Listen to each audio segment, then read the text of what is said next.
Today is day one of a new experiment, sourdough. We're making sourdough. It was really challenging. At this stage in the process, people had reached out to her saying that it just doesn't work and they had to throw out their dough. I'm honestly so excited and so grateful for how my sourdough experiment turned out. Stick with me and I will guarantee you're never lost among the crowd with me. Never lost among the crowd. Welcome to my kitchen. It should be a familiar place to you already because I am in the kitchen all the time. Today is day one of a new experiment, really a lifestyle, and that is sourdough. We're making sourdough. And I am making my own sourdough starter. That is first. So basically it's gonna be a cup of water, a cup of flour for 7 days. And then we should be able to make some sourdough bread.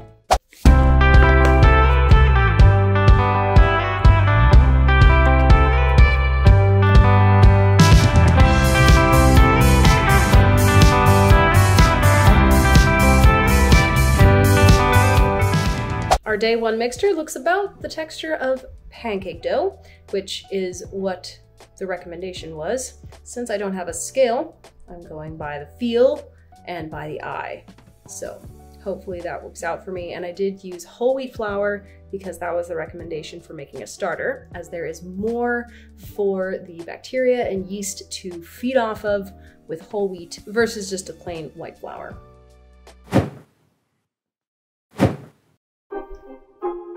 There's a spider right there. That is unacceptable.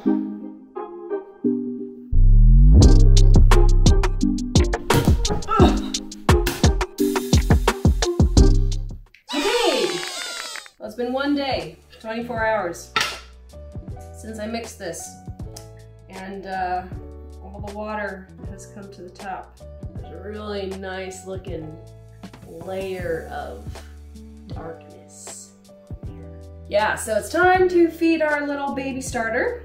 According to Whispering Willow Farms on YouTube, we will discard half of it and then we will mix in another cup of flour and water. So I guess I'll need to mix this guy back up to be able to discard half of it.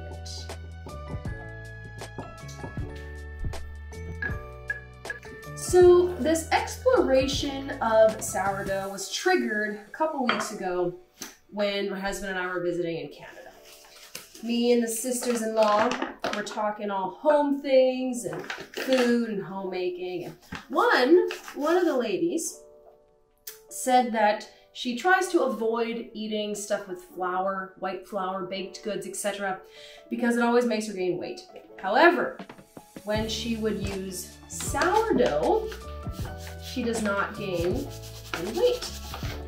And that made me really start to think, like, what is going on with the sourdough, with the fermentation process that is causing it to work for her? And you'd think it would be obvious to me that sourdough would, you know, have some kind of positive effect. But because in my mind, wheat was just off limits, I didn't think twice about it. I did my kefir and I did my sauerkraut. Okay, come on. Okay, there we go. But yeah, wheat was just off limits. So her comment made me revisit this thought because my husband and I are not celiac. We just know that when we don't eat certain foods like wheat, we feel better. So we haven't been eating it. But to be able to have a slice of warm, freshly baked bread with melted butter and jam would be just so nice. I mean, there's just nothing like it. So yeah, that was definitely worth exploring to me. The other thing was that I know not all wheat is an issue for my husband and I. When we were in Germany a couple of years ago for my brother's wedding, we ate bread every day, multiple times a day. And neither my husband nor I had any ill effects from it. Whereas if we would eat bread in Canada, which is where we were living at that time, my husband would feel sick, yucky, gross, like he just didn't feel good eating it. I didn't notice anything really off the bat with bread or not bread, but for my husband it was obvious. The Germany bread was different. So knowing, with that instance, that bread worked, as long as it wasn't North American wheat, well then maybe sourdough could also work. And now that this is mixed up, I am gonna put it away for another 24 hours. We'll just rinse and repeat this process of discarding half, adding a cup of water and flour, mixing it up, waiting 24 hours. That is going to be our process for the next 5 days. Believe it or not, this part of the process totally tripped me up, and I thought I'd ruined the starter. For one, there were multiple times where I skipped a day of feeding, and then a few days in, the starter was smelling super sour, and I thought I'd fermented it too much. Well, turns out my starter was doing exactly what it was supposed to. The difference was that I was using whole wheat flour instead of white, and that was why it was producing a different smell. So, what was supposed to take 7 days took me like 12 to 14 because I thought I'd ruined my starter. But in reality, it was already ready. Well, the day has finally come that our sourdough starter is ready to bake with. Seeing there? Look at all those bubbles. This guy's ready to go. So the 3 things that indicate that the sourdough starter is ready to go is that it is consistently bubbly, it smells good and sour, and it doubles in size every time I feed it. Now that it's ready, I am going to make a batch of cinnamon rolls. I'll be using the recipe from House on Boone, but what I discovered when I read the recipe is that you should be using a starter that has either been put in the fridge or was just fed within 4 to 12 hours. This starter has been going a little bit longer than that. So to make sure that this recipe is going to be a success, what I'm going to do is I'm going to refeed it now one last time, and then this evening I will get the dough going.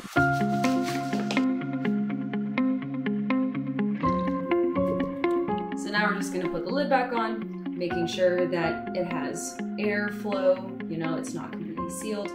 And I'm going to put it on top of my fridge because I was concerned that it's too chilly in my house, and if something is on top of the fridge, well, then it's a little bit higher up in the heat rises.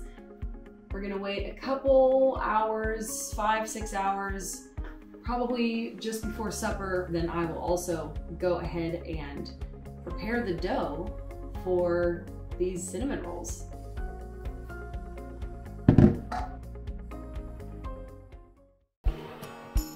Well, it is the evening, and started putting my bread together without telling you. I'm sorry. I got a little ahead of myself, but now that you're here, I can tell you I'm starting with my dough. So I'm gonna make both bread and the cinnamon rolls, which after their fermentation processes should be ready to bake tomorrow. For both of the recipes, I am using Farmhouse on Boone. So again, I will link those in the description, and you can check them out there if you're getting into sourdough. Very great videos, very great resource, very knowledgeable, helpful, cute, all the things. But I'm slightly concerned that I don't have enough water. This is very thick. This is very thick. Well, she doesn't show the texture of the dough, so I'm just gonna assume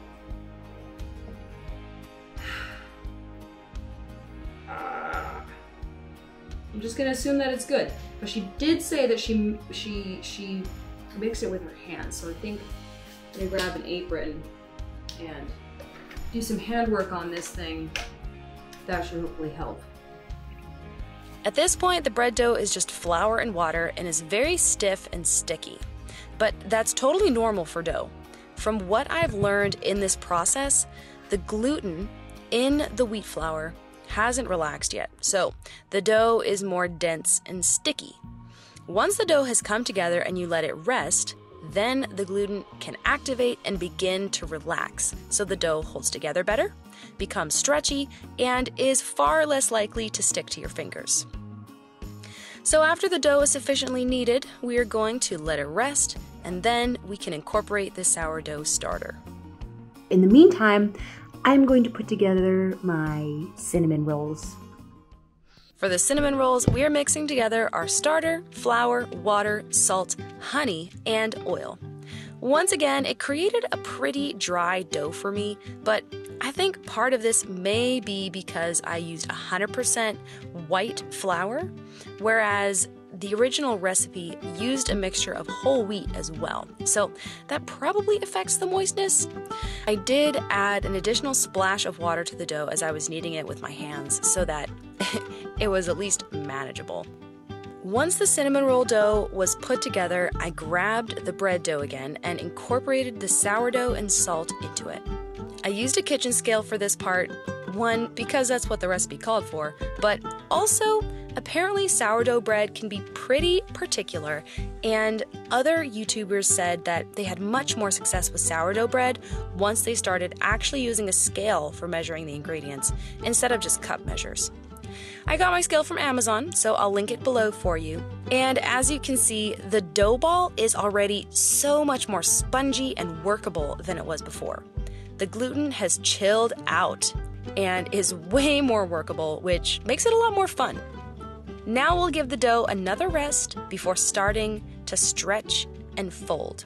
The stretch and fold process creates pockets of air within the layers of the dough, which expand as it bakes to give you that beautiful, airy, pockety, artisanal loaf look. Finally, the last thing for the night is stretch and fold. Here's where I deviated from the Farmhouse on Boone recipe. My whole sourdough making process went way later than I hoped, and at this point in the video, my husband's actually already in bed, so I didn't have time to stretch and fold, wait 15 minutes, stretch and fold again, wait another 15 minutes, etc., etc., for an additional 2 hours. I needed to be done with this right now. So I took a play from Culinary Exploration's Daily Sourdough Bread Method and did one giant stretch and fold instead of 6 small ones. I'll have that video linked below.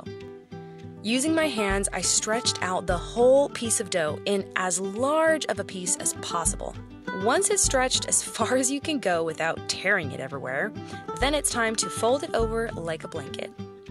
I folded it in 3 on the long side, and then folded it in 3 again, and gently took it up and shaped it into a ball.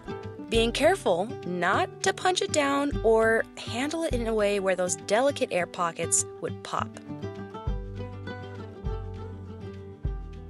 Then I once again covered the dough and left it overnight to rise and ferment.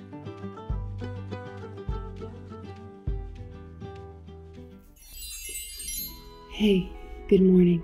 It's the next morning, and it is now time to take our sourdough and to put it in some baskets for the final rise. My brain is a little slow this morning, but that's okay. I know they use this fancy term called a banneton, which is a particular kind of bin basket thing for sourdough bread. But you know what I did? I went to the thrift shop and found an appropriately sized and shaped wicker basket. There's a hair in there. Got a circular one, and I got this oval one. Anyways, we're gonna take out our dough. We are going to cut it into 2 parts, and then we're going to let it rest on the counter for 30 minutes so that a skin can start to form on the top. And then once the skin has formed, or once it's been about 30 minutes, then we'll put it in our linen lined, flour lined baskets to pop in the fridge for a bunch of hours. This step in House on Boone, they recommended overnight, but I'm doing mine in the morning, so I'll have to figure out the hours that it is supposed to rest. But I think it might work out just fine for me to, I was gonna say leave it till supper, but that means it would be in the fridge for 12 hours? It might be fine. Anyways, let's play with some dough. Finally, we are shaping our loaves. So handle the dough very gently. Here I'm using a dough scraper, which is such a handy tool. Once again from Amazon. I'll link it down below. So once you've cut the dough in two, gently cup your hands around the dough and pull it towards you. Do this multiple times from different sides of the dough, and this will create that nice, smooth, round top for your loaf. All right, it's time to put these in the baskets, and I need to do this real quick because I'm heading to town to meet some friends to go for a walk. So let's just throw these in the baskets and pop in the fridge. They smell really nice. Yeah, you really start to smell that sourdough smell. It's amazing. Super simple DIY here. I used an old piece of linen from a skirt as my basket liner. I floured both the baskets and the smooth top of the loaf to make double sure it wouldn't stick. It's really important at this step that you don't stretch out or deflate your loaves. So gently use the dough scraper to pick up the dough. Place the smooth top side face down into the basket. Then you can put your loaves in the fridge. If you want that classical artisanal crunchy crust, leave it uncovered in your fridge for the next 10 to 14 hours. If you don't want it as crunchy, which may be good especially if you have younger kids, then cover the whole thing with a plastic bag before putting in the fridge. However, I wanted to try out that beautiful traditional style crunchy crust, so I left mine uncovered.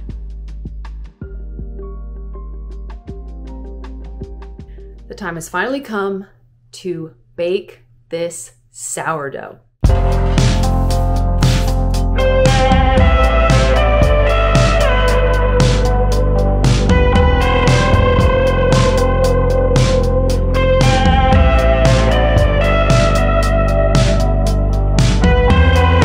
I literally could not be more pleased with how well this turned out. I mean, even the scoring worked, and I'm so DIY, guys. I didn't have a blade, so I'm using this blade, which is actually the kind of blade that you put in this funky device, which maybe you're not familiar, but this is a blade that scrapes and cleans the top of a flat cooktop stove. That's the blade that I used. I just popped it out and it worked amazing. Since I am DIY and do not have a Dutch oven, I am going to just put this big bowl on top of here. We're just gonna pop this in the oven. I mean, this is it, guys. This is it. Bake for 20 minutes on 430 degrees Fahrenheit. It is finally time to prepare cinnamon roll dough. After letting it ferment and all the wonderful things, we will add our eggs. This one I cracked yesterday because I thought I would use it yesterday. Our 2 eggs, teaspoon baking powder, teaspoon baking soda, half a teaspoon salt. Then I will get to mix that and knead it until it is nice and stretchy. But before I get my hands dirty, I want to work on the brown sugar mixture for the inside.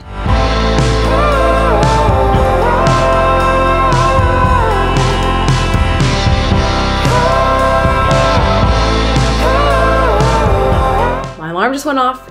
It's time time to take out my very first loaf of sourdough bread from the oven. Woo! Oh my goodness! Look at this thing! Ooh, ooh, ooh. Oh my goodness. Okie dokie. That ear lifted off like it ain't nobody's business. I am so excited to eat this thing. Here's my little wheat design. Oh, it got overtaken. Cute!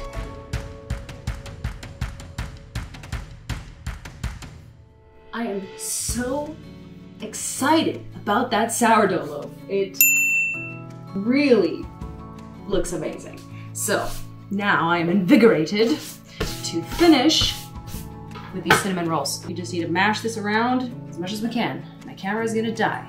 So I will be back in like 10 minutes. Well, too bad I couldn't film mixing the eggs into the cinnamon roll dough. It was really challenging.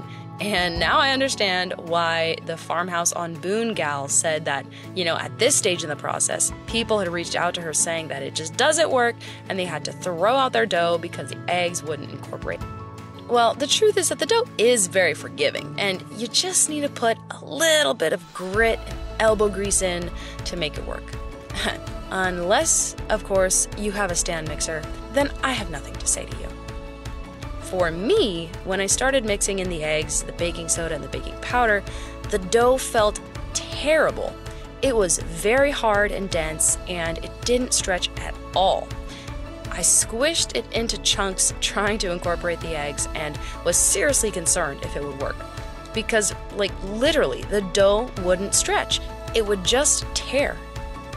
After a lot of kneading, I got the eggs mixed in, but the dough was nowhere close to being able to roll out. So I did the only thing I knew to do. That was just let it rest and hope that the gluten would relax. And thankfully, that was exactly what happened. The dough finally became smooth and stretchy and very cinnamon rollable. Looking back, I realized where I made my mistake. When I initially mixed the dough for the cinnamon rolls, I should have kneaded it more. But I got the impression from the video that you were just supposed to incorporate the ingredients, not to overmix it. Then you would mix it more fully the next day with the eggs. Well, that made it very difficult for me, so the lesson here is knead it well on that first day so the gluten can relax and is more moldable and ready to go once the eggs are mixed in. I also learned that dough is very forgiving, and when you learn how gluten works, it's actually quite fun. I'm honestly so excited and so grateful for how my sourdough experiment turned out. It was such a treat to finally get to eat bread and cinnamon rolls again, and I am looking forward to figuring out more recipes. Well, I hope you learned something from this video, and if you enjoyed it, please give it a like. And leave me a comment below if you've ever tried sourdough baking. And with that, have an amazing day, and I'll see you in the next video.